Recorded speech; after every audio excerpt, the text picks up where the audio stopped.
You're tuned into Collateral Damage, the military families FAP and IDC leave behind.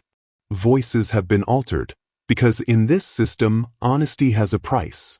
Let's jump into Episode 4. Branded by IDC, Condemned in Court. The military determinations you can't escape. We've talked before about veterans and active service members, facing challenges in family court, and especially when it comes to fairness and due process. Absolutely. But today, we're going to take a really focused deep dive into an article that tackles these issues head-on. Okay. We're going to be looking at a piece from the Family Court Review. This is from 2025. Right. It's called Got Your Six: Veterans in the Family Court System. Interesting title. And it's by Roger Hill and Erhan Bedestani from Warrior Family Advocacy. Okay. Familiar with them. So, they're really diving into this idea that veterans and service members sometimes face unique barriers when it comes to things like custody determinations. Yeah, and they make a pretty strong argument, don't they, that in many ways, veterans and service members are almost treated as a discriminated minority in family court. That's a big statement, a discriminated minority. It is. So what are some of the things that they point to in the article to back that up? Well, they break it down into a few key areas, right? They talk about societal perceptions and stereotypes, the demands of military life itself, and then this is really where we want to focus today.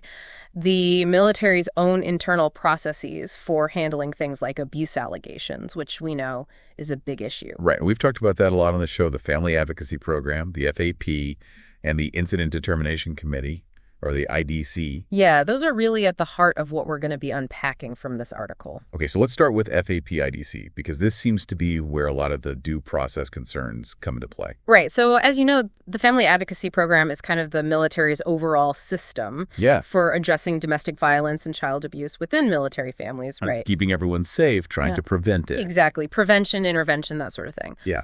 And the IDC, the Incident Determination Committee, that's like a key component of that. Okay. Because it's this administrative hearing process within the military that's specifically for reviewing allegations of abuse. And then they determine whether or not those allegations are substantiated. So it's like an internal military court almost? In a way, yeah, you could think of it like that. But it's administrative, not like a criminal proceeding. Exactly. It's not a criminal court. Okay. But this is where the article raises some huge red flags about due process. They really argue that the IDC process, as it's set up, lacks a lot of the basic legal protections that we would expect in civilian courts. Like what? Well, for starters, they point out there's no real civilian equivalent to the IDC, so it's this kind of unique military thing, which already raises questions. Interesting. And then when you look closer, they highlight several specific due process issues, and these are pretty serious. Okay, let's hear them. Well, one of the first things they talk about is the lack of neutrality. Neutrality? Yeah, often you have a single case manager who's responsible for gathering all the information, interviewing people, and then they present that to the IDC panel. Oh, right. So the concern is, can that one person really be neutral? Are they potentially shaping the narrative in a way that could be biased? Yeah. They're controlling the information flow. Exactly. And we've talked about that before on the show. We have. And how that can be a huge problem in these kinds of situations. A huge problem. So lack of neutrality is one. That's one. Then there's the standard of proof that the IDC uses. Okay. It's not beyond a reasonable doubt, like in a criminal court. Right. It's preponderance of the information. What does that even mean? It basically means more likely than not. Okay. So a much lower bar. So easier to substantiate an allegation, right? Exactly. Easier to say, yeah, we think this probably happened. And that's a big difference from a criminal court where you need to be much more certain. Huge difference. And that's a big concern, right? For sure. Because the stakes are still so high. Absolutely. Even though it's not a criminal court, these IDC findings, they can have huge repercussions on people's lives. So lower standard of proof, that's the second one. Yep. And then this is a big one. Okay. The alleged victim and the alleged offender. They're often not even allowed to attend the IDC hearing. Wait, they can't even be there? Nope. And get this, their lawyers can't be there either. No lawyer. So you've got this process where the people who are most directly affected can't even be in the room, can't present their side of the story. And they can't have legal representation to help them navigate this complex system. Exactly. It's like they're completely shut out of the process. That's wild. It's like they're being judged without being able to defend themselves. That's exactly what the article is arguing. It's like a fundamental unfairness built into the system. There's no right to be there, no lawyer, what else? Well, along those same lines, there's usually no cross-examination allowed either. Okay. So even if someone wanted to challenge the information being presented, they can't do that. There's no opportunity to question anything. That doesn't seem right at all. No, and the proceedings themselves, they're not public. They're behind closed doors. And then there's not always a lot of transparency about exactly what evidence was considered and how the panel reached its decision. So it's kind of a black box in a lot of ways. A bit of a black box, yeah. And the article points to a Department of Defense task force. This was back in the early 2000s. Yeah. That found some problems with the way these IDCs were being run. Right, and they were specifically concerned about whether these committees were really making evidence-based decisions about whether abuse occurred. So not just procedural issues, but concerns about the substance of the findings as well. Absolutely. So you've got this internal process that, according to this article, is potentially lacking in fairness and transparency. Big time. But then how does that translate to what happens in civilian family court? This is where it gets really scary. Because remember, these IDC findings can be used as evidence in civilian custody cases. Right. So imagine you're a service member. Maybe you're going through a divorce. Right. And your ex-spouse makes an allegation of abuse. Okay. It goes through this IDC process that we've been talking about. Right. And let's say the allegation is substantiated, even though maybe you feel like you didn't have a fair chance to defend yourself. Because of all the due process issues we just discussed. Exactly. Yeah. But now that substantiated finding, it can be brought into the civilian court.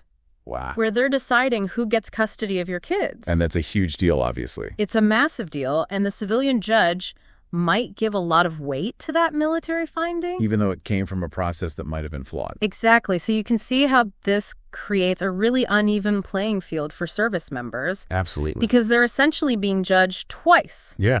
Once by this internal military system. Right. And then again by the civilian court. And the civilian court might be relying on information that wasn't gathered fairly. Right. So it's like they're being penalized for being in the military almost. That's a good way to put it. It's like this added layer of scrutiny and potential bias that most civilians don't have to face. And the article also talks about how this lack of due process can cut both ways. Absolutely. Because it's not just about protecting the accused. It's also about making sure that if abuse did happen, that the system is able to actually identify it and address it effectively. And that's where the whole thing gets even more complicated, because if the process isn't fair and transparent, then it's not really serving anyone well. Exactly. It could end up hurting victims as well. Absolutely. So it's this really complex and sensitive issue. And the article is basically saying, hey, we need to take a hard look at this because the way it's set up now, it's potentially causing a lot of harm. And they really highlight how these internal military processes, specifically the IDC, can have these really big consequences in civilian family court. They do, and that's a major takeaway here, that it's not just about what happens within the military, it's about how these things spill over into the civilian world. Right. And they can really affect service members' lives long after they've left the service. Okay, so kind of summing up what we've talked about with this article. Yeah. Hill and Bedestani are really making the case that this lack of due process within the military's FAP and the IDC, it represents a significant failure. Big one. In how the military handles these sensitive issues. Right. And it can unfairly impact veterans and service members, especially when they're dealing with family legal issues. Right. And they emphasize that these aren't just abstract legal concepts. No. We're talking about real people, real families. Absolutely. And the stakes are incredibly high. Especially when it comes to child custody. Especially with child custody. You know, that's about the most fundamental right a parent has.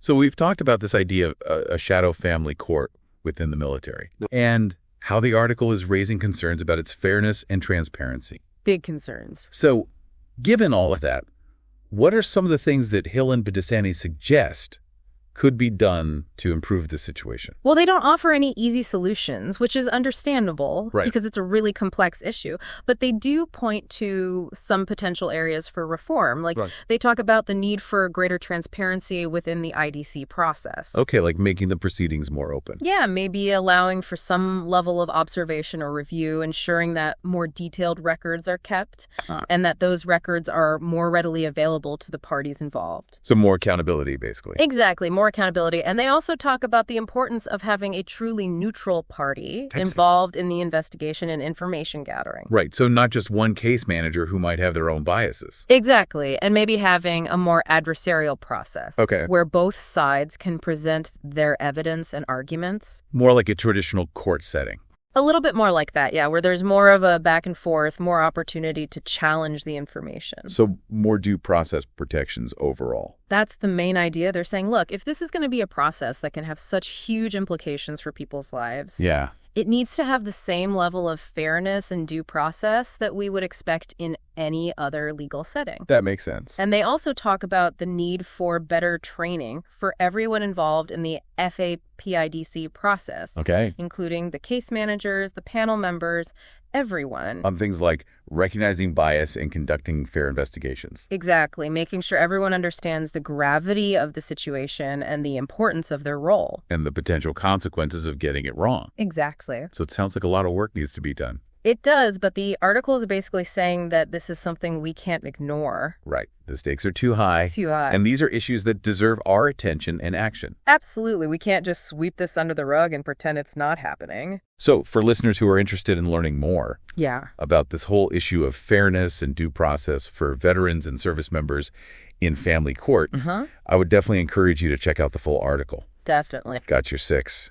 Veterans and the Family Court System. It's a really eye-opening read. It's in the Family Court Review from 2025. Yeah, and I think it'll really give you a deeper understanding of the complexities involved here. And hopefully get people thinking about what we can do to ensure a more just system for everyone. That's the goal. Because ultimately, that's what we're all striving for. Absolutely. Fairness and justice for everyone. Couldn't have said it better myself.